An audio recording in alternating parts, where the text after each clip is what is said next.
សួស្តីមិត្តភក្តិទាំងអស់គ្នាចឹងថ្ងៃនេះផងដែរទឹកដៃថ្មីរៀនធ្វើវីដេអូ vlog ដំបូង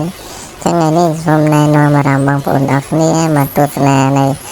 ឧទ្យានជាតិគិរីរម្យបងប្អូននៅតាមផ្លូវជាក់ខ្លាំងមែនតើថ្ងៃនេះមេឃដំណើរផលហើយជិះមកត្រជាក់លហើមមិនមានភ្លៀងទេតាមផ្លូវដើមឈើឡើងត្រជាក់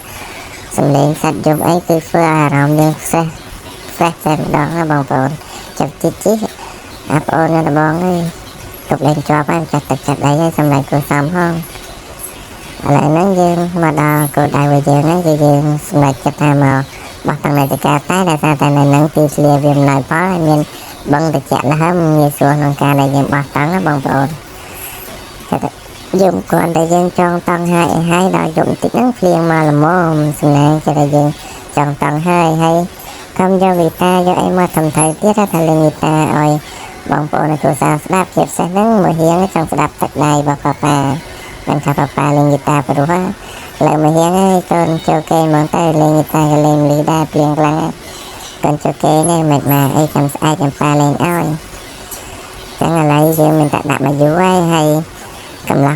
គាត់ញាក់ពីព្រលឹមដើម្បីថតរូបស្អាតហើយបងប្អូននៅការតែនេះផឹកឡើងគឺ